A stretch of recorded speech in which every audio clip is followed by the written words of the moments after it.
Chris Paul gets in, another wide open three. Pierre Cardin. Defers to Booker for the long range. Phoenix. Phoenix Suns, and you know we up next. Yeah, we working for that championship ring. We the valley, it ain't nothing but a thing. Phoenix. Phoenix Suns, and you know we up next. Yeah, we working for that championship ring. We the valley, it ain't nothing but a thing.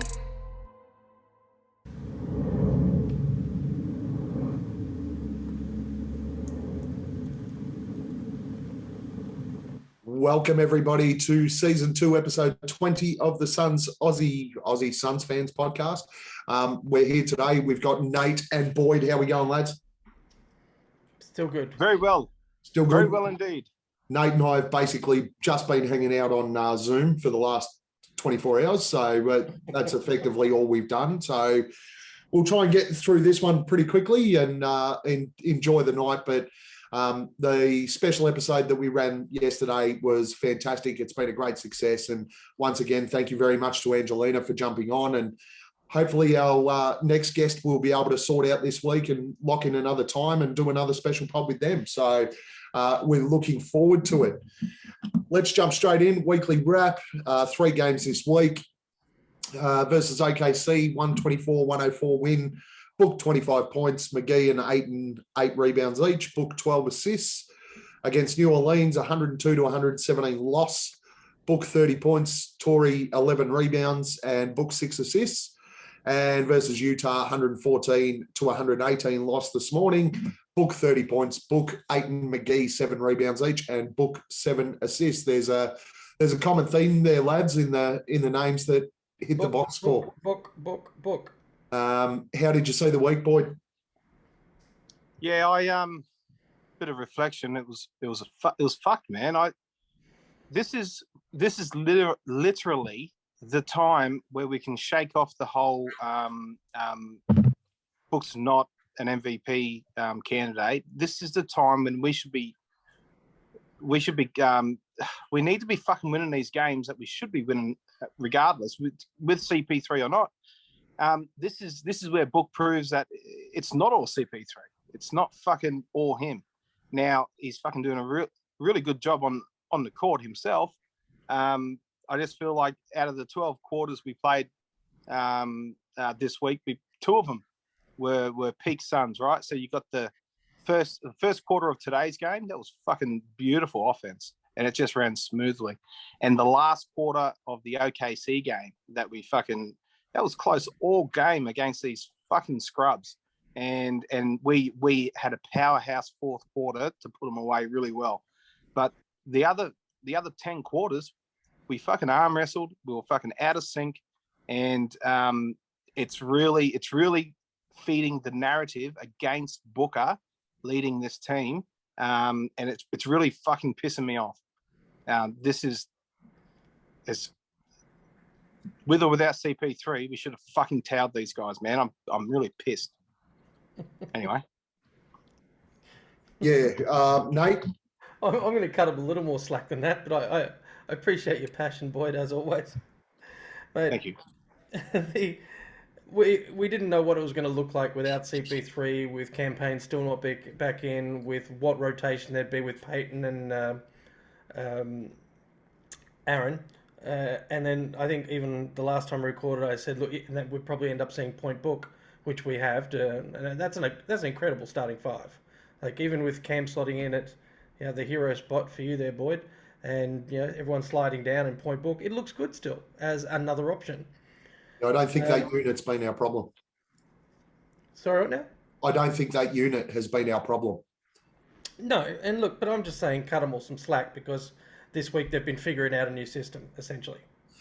I wrote down a couple of takeaways from each one, and to your point exactly, Boyd, the OKC one, I remember it being way too close with 5 minutes left, and then they decided to wake up and just take the game. The New Orleans one, I actually just went back and had a look at what beat us, and CJ McCollum, Brandon Ingram, and Valanciunas combined for 78 points, 28 boards, and 11 assists from just that 3. So, granted, the rest of their roster is pretty shit, But I suppose that three together, and if you throw, if there is such a thing as a healthy Zion, eventually one day throw that in there as well. I think they've proven they need to be respected going forward. I'm not saying we need to assume losses to They're them, not a bad list. but they've kind of proven they They've been need to be playing well. respected. And the Jazz game today, I didn't have a chance to watch it. Obviously, with everything going on in Brisbane, had a few other things on my mind. But I went back and watched the last 5 minutes of the game, and we were talking about Jay the last few weeks and his shooting percentages. He's been getting back on point. He's been getting the 3-point percentages. He's been getting the points. He nailed that killer three with 30 seconds to go to keep us in it. He got a board down the other end, and then unfortunately he decided to not call a timeout and throw the ball out of bounds and cost us the game. So that was disappointing to see when I was about to just praise him and say, Gav, his shooting slump's over. He's back to form. Mr. Crowder is back. And then he goes and throws that out of bounds. That was that last 3 minutes was I like to call it all shades of Jay. We saw everything that Jay Crowder gives to the Phoenix Suns in that last 3 minutes. The awesome with the threes, attacking the boards, bit of leadership, defensively strong, and then a complete and utter brain fade. It was a brain explosion, really. But do you think he's going to qualify for Shakhtar Full on that one? He should qualify for Shakhtar Full and should win it. But in saying that, a minute and a half to go in that game, we were 11 points down or 9 points down or something like that, and got back within three. That was phenomenal in itself. I mean, a minute and a half to go, we'd already in the chat started talking about how we'd lost the game. And all of a sudden, Book went, yeah, no, we're not out of this yet. Hit a three, come up with a steal, and we put ourselves back in the game. And overall, look, you have a look at that Utah game. We were getting back to, when you compare it to New Orleans, we were getting back to what we expect from the Suns in that game. And I think that there's a little bit of familiarity that's coming in with the squad now without Chris Paul. And I saw signs of that in the Utah game. And while I hate Utah so much and it sucks losing to them anytime, there were some really, really positive signs in that game. But I'm still, over the whole 3 games without CP there, I'm still really concerned about what our bench unit's doing.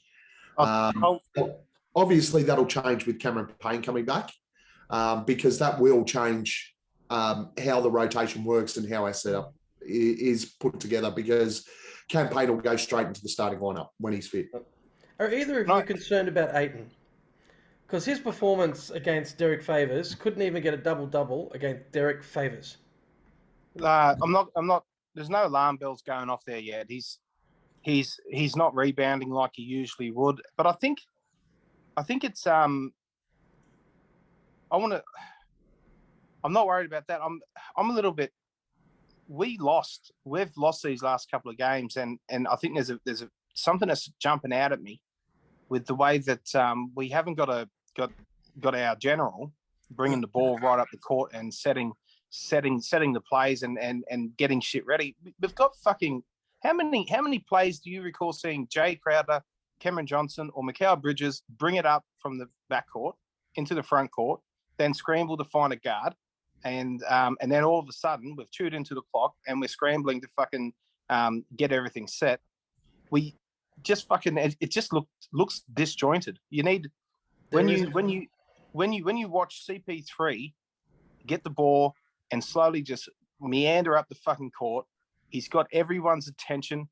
People are on cue. They know where they need to be, or they're gonna cop a fucking spray. And that. Jay Crowder, when he took that rebound today, he should have outlet passed the Booker on the wing, and Booker should have been scoring in transition, pull up three, fucking possibly open, but he didn't. He took it up to the half court, and then he threw a fucking, because he's not that fucking guy. Neither is Cam Johnson. Neither is Mikal. These losses are coming by design. Monty needs to fucking cut that shit out and get your best fucking playmaker, bringing that shit up and getting these. We're a step off in defense as well. This team isn't listening to Book like they do that veteran that we have, CP fucking 3. They're just not fucking they're not responding. And I don't know if it's got to do with Book's communication, but you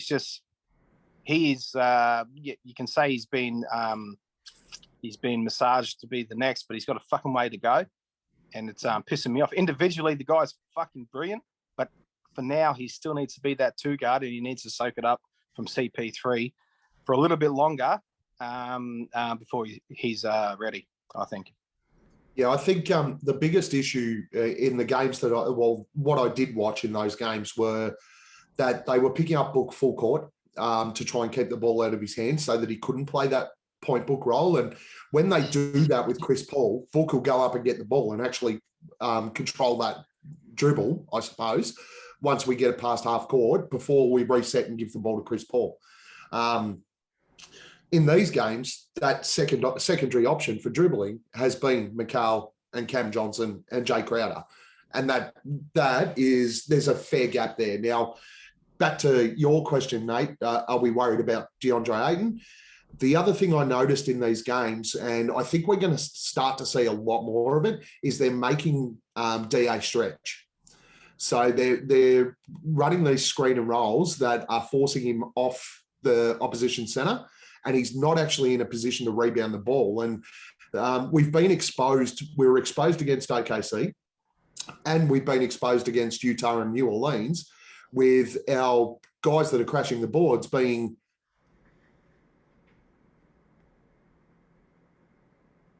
forced to step out and defend high, which means he's not at the position to rebound the ball. Now, again, I brought up a few weeks ago about our penchant for allowing offensive rebounds. That's killed us in the last 2 games, and it's been because DeAndre Ayton hasn't been at the boards to crash them. Again, by design, guys. It's by design. Absolutely. The opposition are doing it to us deliberately. Yeah, look, I honestly feel like, do you remember last season when CP3, they were trying to put less strain on him and he wasn't bringing the ball up as much. He was injured, playing injured, and they purposely had other guys bringing it up the half court, then getting it to him to conserve him a little bit. It feels like it's the second coming of that style of play, but it's because they know that Book's going to be playing a lot of minutes in the next 6 to 8 weeks, and they're just trying to, I don't know, maybe. I don't even know about that. I mean, that all. I don't know either, but that all changes though as soon as Cameron Payne comes back. That entire structure changes. Yeah. So, I mean, like I said, I'm not stressed about it because when Cameron Payne comes back, that changes that dynamic automatically. And I'm not stressed. I'm fucking pissed off, man. Because this is that national narrative. This is what the fucking cunts. This is what these national cunts want, right? They want a fucking reason. Well, there it is. Tick the box. They're 1 and 2. Book's not that fucking guy. You can fucking wait. You just fucking wait. I can't. I'm pissed off, man. Really pissed. If you don't jump in soon, Gav, we're going to. I was going to say, let's move on. We're going to go straight into MVP of the week.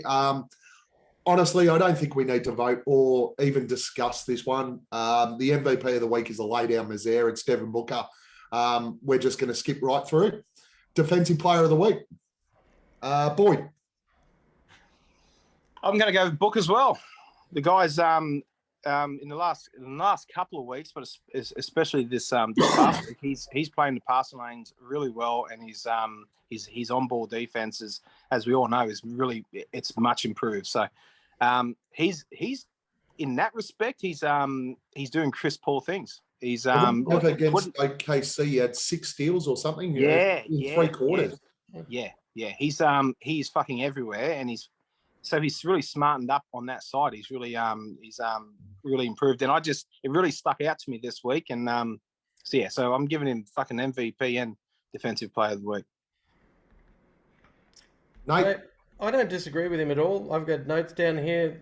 Booker, well, I've got otherwise Booker because I'm going to vote someone else, but he's playing both sides of the ball. He's been, I completely agree with everything he said. I am, however, going to give it to Mikal Bridges. purely because of last night's pod, I went and checked out Ridiculous Cage's Twitter, and I checked out the Twitter feed of the stretching arm and wet myself. It was friggin' hilarious. How good is it? That's the Based best thing purely I've on ever- finding that this week, he's getting my vote out of a passion vote for defensive player based on the arm. Thank you, at Ridiculous Cage, for bringing that to the world, and thank you, Gav and Angelina, for bringing it to my attention. That was hilarious. Yeah, it was. It's still the greatest Twitter thread I think I've ever seen. So well done, Cage. My defensive player of the week, I don't have one. Honestly, Bridges was solid. He's always solid. We know what we're going to get from him. Booker, as Boyd said, in the passing lanes was sensational. But to be honest, we allowed far too many points far too easily this week, and I don't think anyone should get it. Well, that's shit, Gav. Thanks, Pick mate. the game up for next week, Yeah, all right? Thanks, buddy. Appreciate it. Fuck me. It's, Give you some fence-sitting shit. it's not that wasn't my answer because I didn't fucking research it. That was my answer because they weren't Carry fucking on. good enough. Next All right, encouragement awards, gentlemen. What do you got for us, mate? Mate, I'm going to give it to Jay Crowder.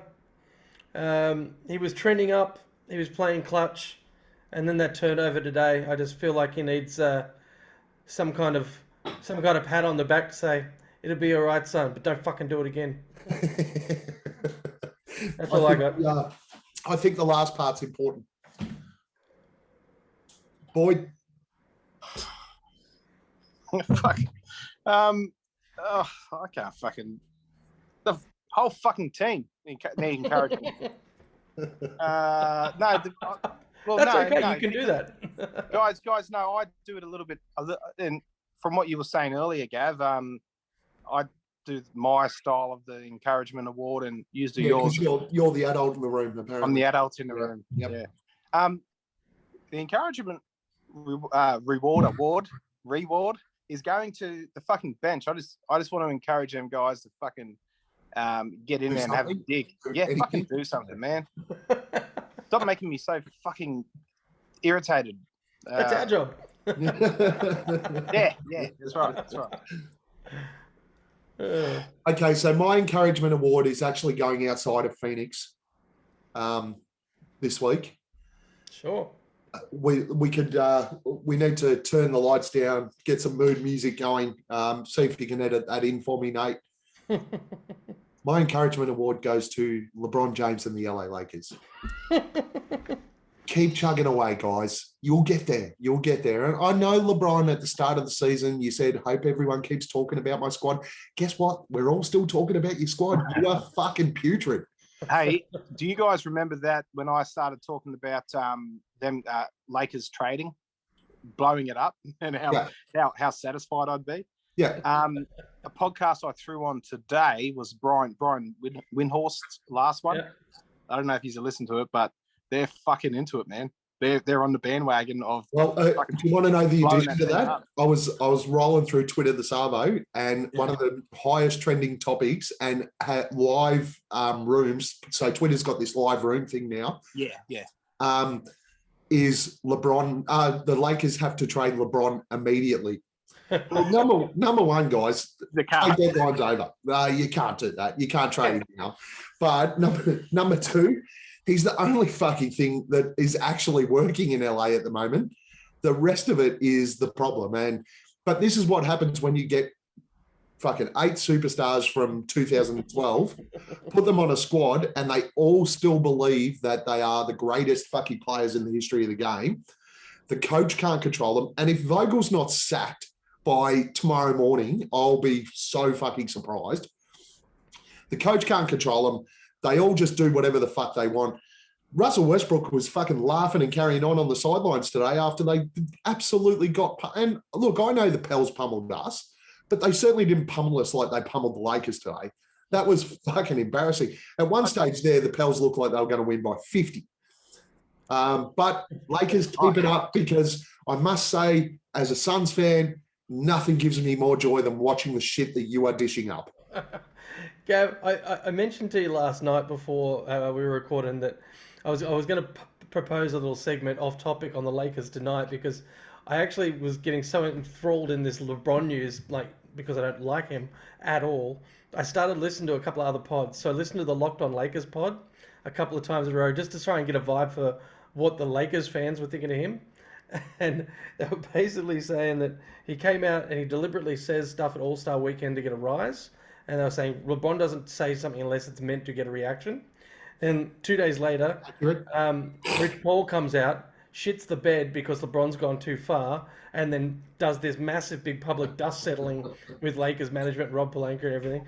And then they started talking about, well, maybe it's time to just trade LeBron because basically he's 38 years old. He's had more injuries than ever. And why do we want to stay on that bandwagon anyway? But then they went another step and they said, you know who's left on the Lakers since LeBron got here? LeBron. Yeah. That's exactly what they said. Since LeBron got on the team, he has turned over every single player on that roster. I can't wait for him to sign his free agency contract when his son gets drafted. And his son will only get drafted because his dad's name's LeBron. If you look at his high school stats, they're fucking putrid. He's a scrub. I cannot wait. I cannot wait for LeBron to go to that team and then trade his son.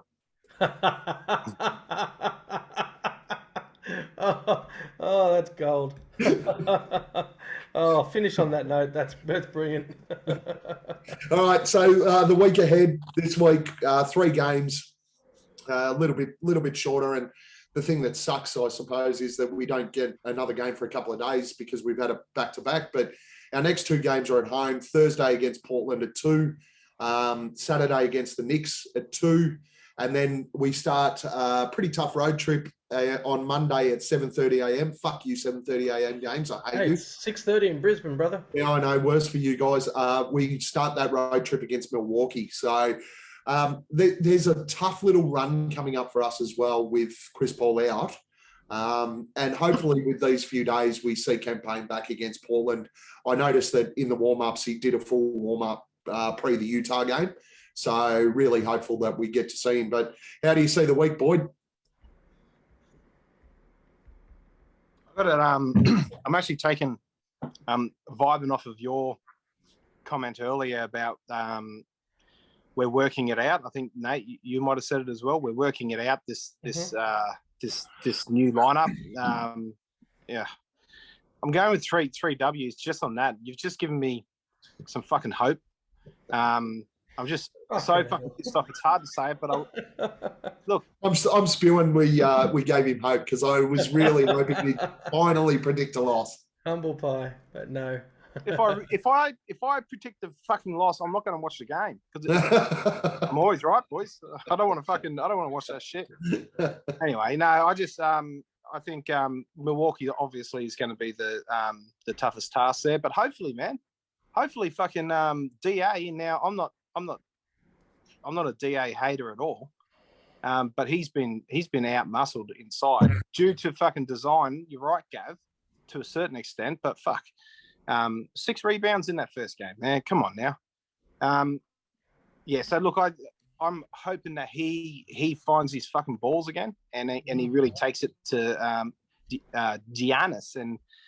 He does generally step up against the man. So there's a bit of bad blood there. So I think if we can fucking get this shit going again before Milwaukee in his next 2 games, I think we've got 3 wins, boys.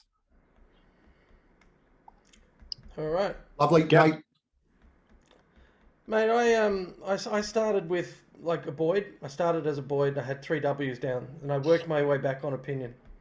I'm like, just as a global scope, based on how we performed last week, looking into this week, what's a likely outcome? I'm thinking 2 wins and a loss is a likely outcome. So if I'm going to predict 1 loss, where does it sit against Portland, Knicks, or Bucks? And as you pointed out, Boyd, the hardest one's got to be the Bucks. So I placed the loss there. I am going to say it's 2 wins and a loss, and if I've got to put the loss somewhere, I will say it's the Bucks game. But the Bucks are 1-3 since they lost to us. They lost to Portland, they lost to Philly, they lost to Brooklyn, and they're likely going to lose to Charlotte tomorrow. So I think the hard part is going to be the mental transition of doing an away game in Milwaukee against that crowd and what they cost us. So if the guys are really going to need to get over that mental hurdle in this game. Yeah, that's probably going to be the tougher of the games, I would have thought. But let's be honest, I am going to go full Boyd on this and go with 3 Ws. I think that we bounce back, obviously, and we will target the next 2 games after 2 losses. I think campaign's back for both of them. I think that, us losing 2 games in a row at home is going to spark these boys.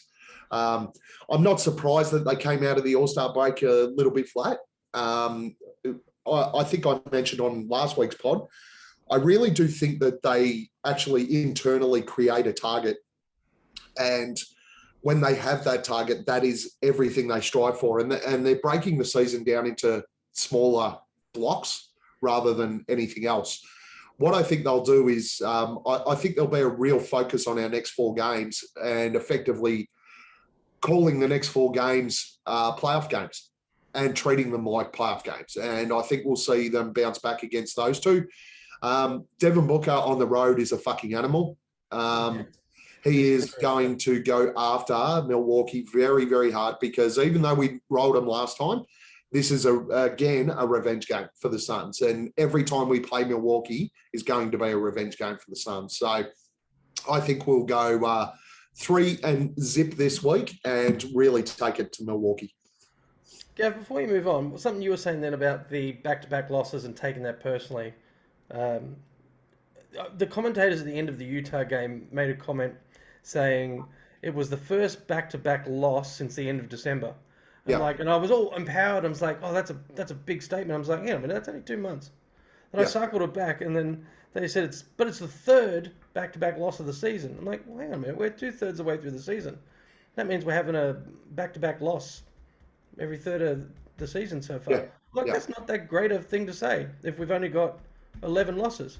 Yeah. It means we're having our losses on back-to-backs. Yeah. That's shit. Yeah. It's not the best result. But that was saying it like it was a good thing that it's like, oh, it's been so long since I've had a back-to-back loss. But if you go back and look at it, that costs us half of our losses, the back-to-back losses. But if you also have a look at it, I think 2 of those back-to-back losses happened in the first 4 games or whatever. Probably, but you know. Oh, well, definitely early because we started the season 1 and 3. So we definitely lost 2 in a row there. But the guys doing the commentary didn't know that. They were just throwing stats out there. And I'm just like, hang on a minute. That doesn't sound as encouraging as you're trying to make it sound. No, Why didn't we get the Suns commentators today? Sorry? That's a good point, actually. Yeah, I noticed that when I was watching it back on League Pass. There wasn't a They were Utah K-Rain guys, game. or were they national guys? I don't know. No, I think they ABC. were national guys. It was TNT guys. Yeah. Yeah. But look, yeah, I'm really excited to see how they bounce back. Particularly, look, I'm really looking forward to Cameron Payne being back in the starting lineup. And we will address that in our next segment. Thumbs up, thumbs down. I now have 5 questions. So I'm gonna ping you with 2 surprise ones. Here we were thinking we're having a quick night, hey? That have just popped into my head during our discussions as we've been going. But here we go. The first one, Nate, you got the notes of who picks what? I will write them down. You read them out, sir. Thank you, sir. Question 1. CP3 is grooming Devin Booker to be his heir apparent at the point guard position for when he retires. So full-time point book. Boyd? Thumbs up. Nate? Down. And I am thumbs up. We should be running all 3 centers in the rotation. Boyd? Thumbs up. Nate? I'm up. And I am also up. With Campaign and Aaron Holiday due back, we should cut Alfred Payton and use that roster spot to convert Ish Wainwright from his 2-way to a guaranteed contract. Boyd? Thumbs up. Nate? Down. I am also down. Cameron Johnson being in the starting unit has been a huge hit to our overall performance. Boyd? Come again? Huge hit. What What do you say? Cam too Johnson ambiguous. being in the starting unit has been a huge hit to our overall performance. Hang on a minute. It has Define it. hit. It has in a Thumbs down. negative to our overall performance. Thumbs down. No, Nate, no, down. thumbs up. Has JaVale McGee dropped away as a bench influence as the backup centre? As a bench influence, Yeah, to the second unit, an influence to the second unit as the backup centre. so he dropped away. Nah. Yeah, thumbs down from Boyd. Gav, Thumbs up. dickhead. All right, Right, that's it. read them back. Question 1. CP3 is grooming Devin Booker to be his heir apparent at the point guard position for when he retires. So I'm the only one that went thumbs down on this. Okay, so what do you got for us? Well, I don't believe that is the heir apparent. I believe that's the backup plan. That's the backup rotation, something we can always fall back to. But I don't believe that Devin Booker is the future point guard of the Phoenix Suns. Yeah, the question really wasn't whether or not you believe it. The question was, is Bullshit. he grooming that? You asked me a fucking question, and I gave you an answer that I believed. Fair enough. Boyd, thoughts? Mate, I think he is. He's been groomed 1,000%, and I think it's as more so as a leader. But I will say, I hope that we get. Obviously, you're never going to get another point guard, but I hope that we get a good floor general, a good point guard, someone that sets the table really well. Doesn't have to be fucking perfect, but I hope that we get that and Booker stays at the 2. But I honestly do think that there's not going to be anybody else after CP3 retires that's going to come in and do that job. So I think yes, I think ultimately when he retires, we're going to have Booker running the show. I think could be wrong. You leading towards, and this is where I think anyone in management or anyone moving up a food chain wants to find their succession plan, right? They want to backfill their position. They want to groom someone else to fill that position. Like you were saying about the leadership side of things, I think that's what CP3 is doing with Booker. But I think CP3 will actually, being the ex-president of the Players Association and being the guy that spots talent and puts it in front of James Jones and Monty, I reckon he's already out there scoping the NBA for the next person whose contract's going to come up at the right time. And he's going to go pick them up and he's going to pop them in the Suns, and then we'll have someone. Whether that happens in the last year of his contract and then there's a new grooming process, I don't know. But I just don't believe that Devin Booker is the point guard of the future for the Suns, regardless of how he's being groomed by CP3. 2 things. Number 1, the obvious heir apparent we missed out on. We threw it away. Yeah, Tyrese Halliburton. Because we went and drafted Jalen Smith instead of Tyrese Halliburton. And we're already seeing that at the Pacers, what Halliburton is capable of doing. To me, that was the one mistake that James Jones has made, like the blatant mistake that James Jones has made so far. Number 2, young talent these days, there is never, ever, ever going to be another CP3. It's all run and gun shit. Right? John Rondo, run and gun. Ricky Rubio, players that deliberately set the table for others don't exist anymore. Young guys don't play like that. They want to hit the scoreboard. And the perfect example is the best young point guard in the NBA right now is Ja Morant. Ja Morant is a scorer first. And if you look at every other team that have young point guards, they're the same. Darius Garland out at Cleveland. The good, really good young point guards, they are score first. That is why I think Devin Booker is actually being groomed and wants to pick up and be in control of the ball when Chris Paul moves on. You kind of refuted your own position there by saying that the future point guard is going to be a distributor before they're a scorer, whereas Booker is primarily a scorer and always will be, because that's... Of course he is. Yes, absolutely. And that's what I'm trying to say. He's got 3 years to learn the other side. We're not going to find anyone who's going to come out and distribute the ball and set up like Chris Paul. But Devin Booker has the has the basketball IQ to be able to set up and operate the team similar to what Chris Paul does. And I think that's what they're trying to identify rather than who can we bring in that's going to pass the ball so the Booker can keep scoring. I think they're going, what you need to make more out of your basketball IQ. So I'm going to teach you how to do that, and you will become the ball dominant player, the player that starts the plays, the player that creates and sets up the plays. And that's just what I've started to see. And obviously with CP3 being out, we've already seen that, point book has started the minute he went out, even though I think Cameron Payne will come in and sort of replace that. But yeah. Mate, in the flavour of the segment, call me a dickhead and move it along. You're a dickhead. Move it along. Let's go. Question 2, we should be running all 3 centres in the rotation. We all agreed.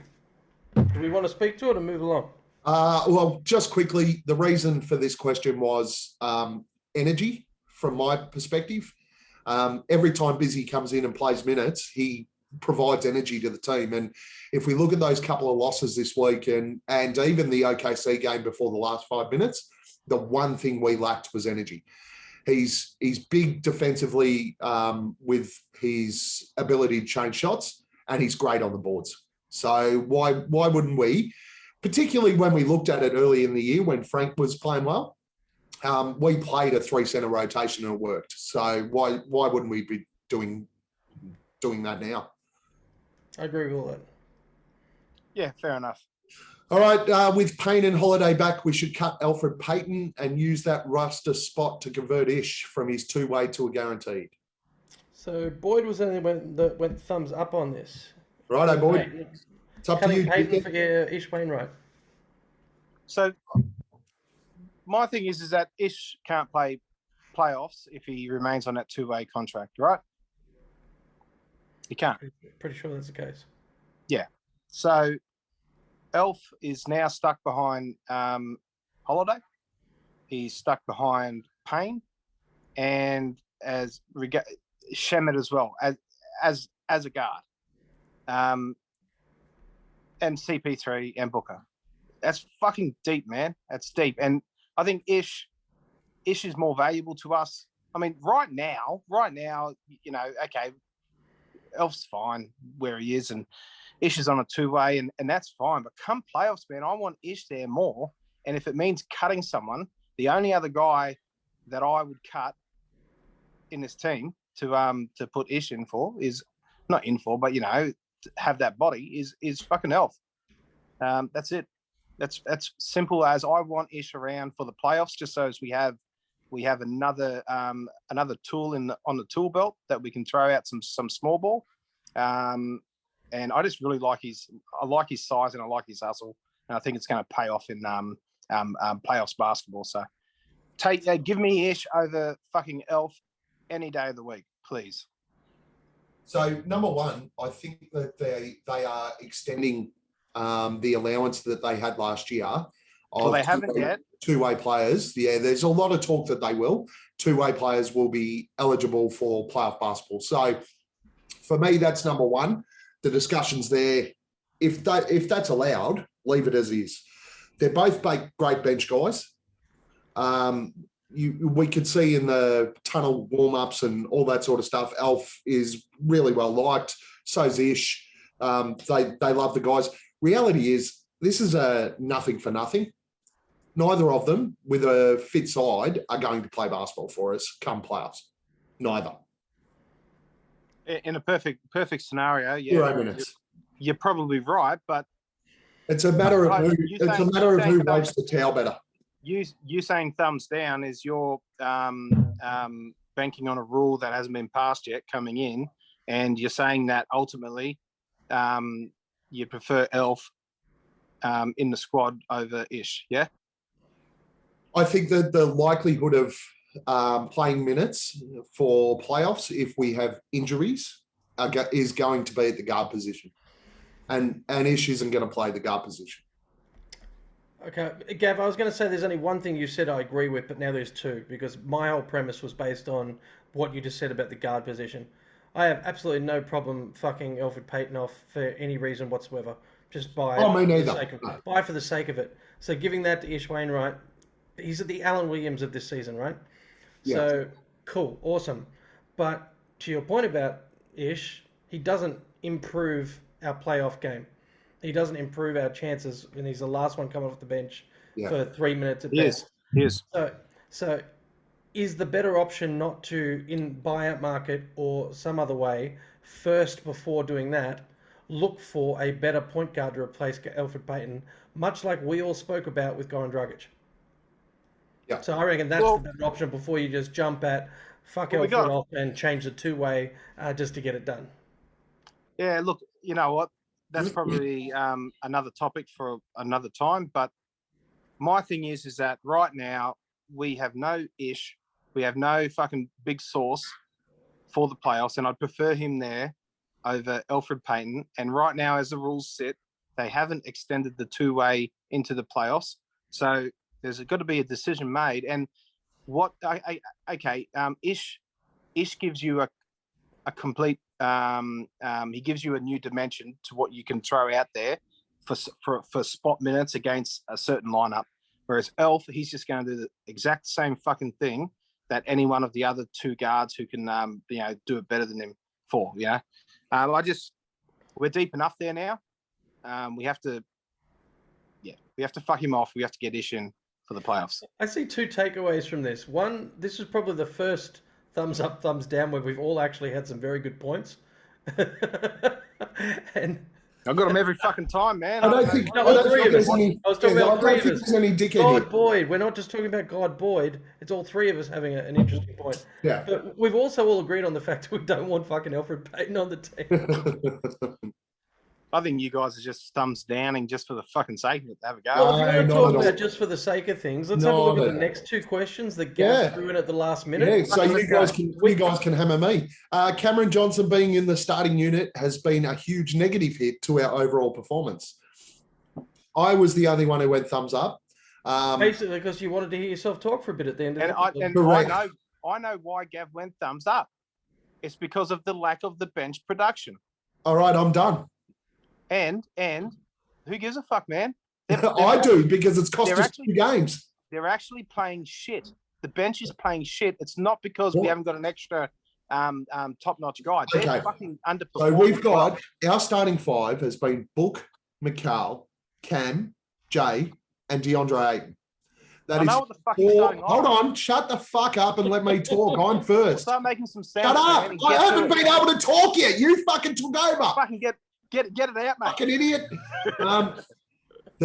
That's 4 guys on the floor, and DeAndre Ayton hit threes in back-to-back games as well. But that's 4 guys who predominantly do most of our scoring. The backup unit, yes, I know what you're saying, that they're playing shit. I get that.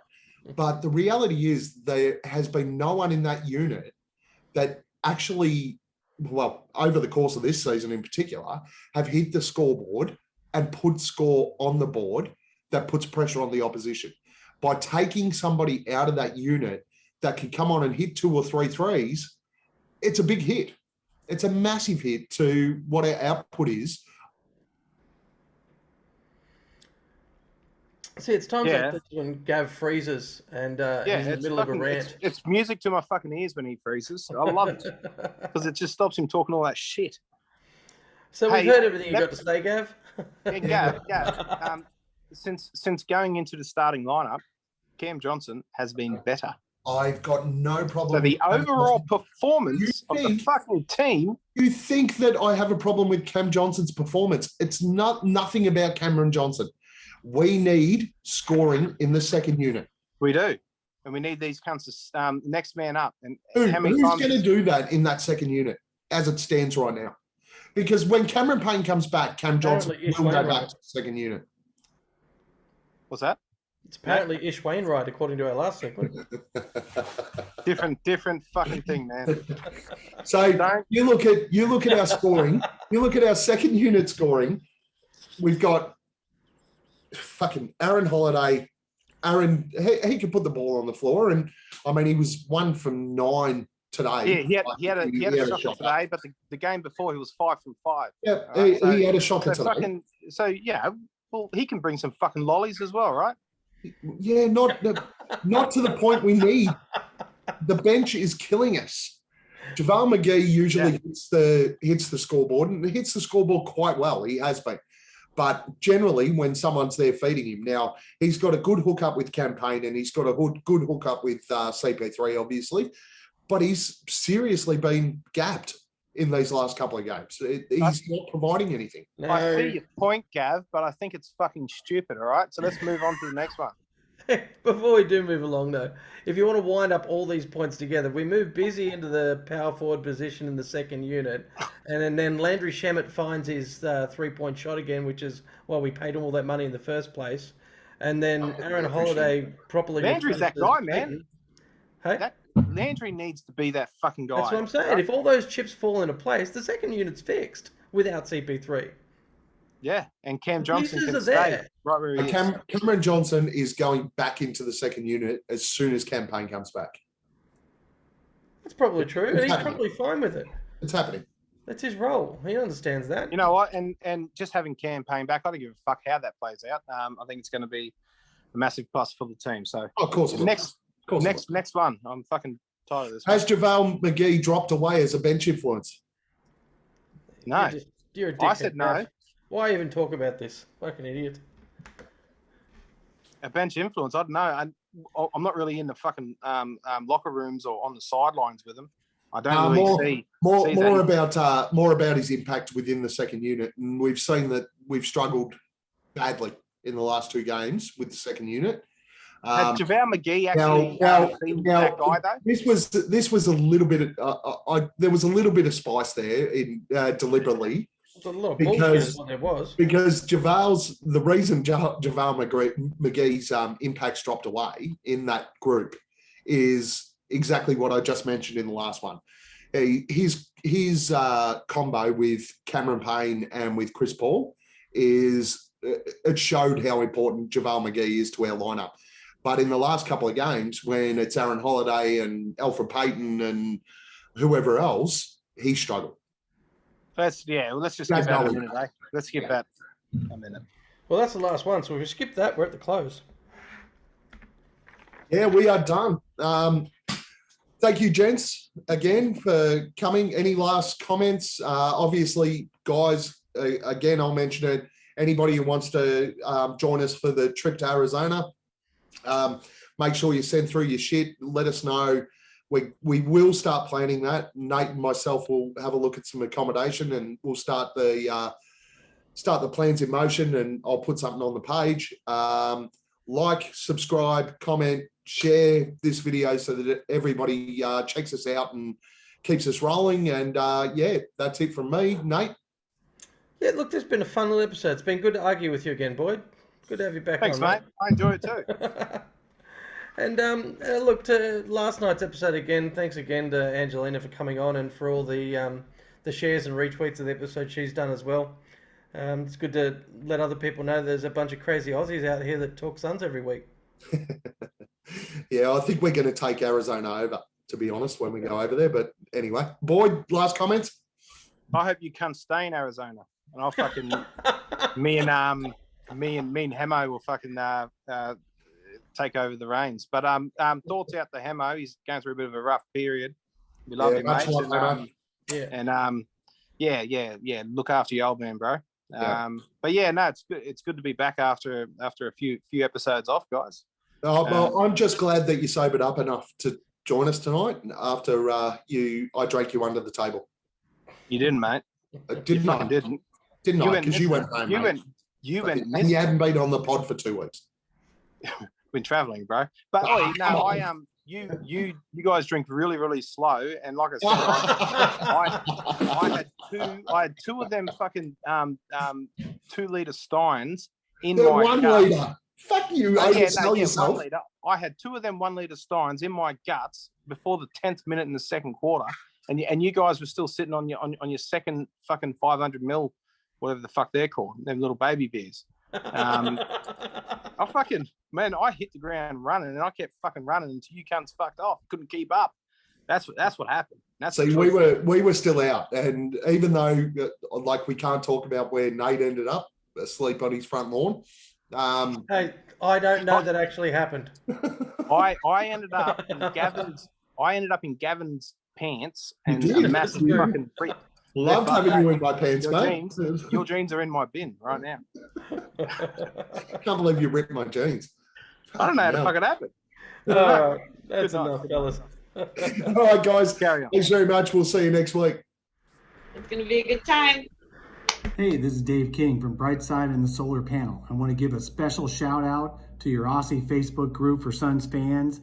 Good job. Keep up all the hard work, and we'll see you on the solar panel when you guys watch again.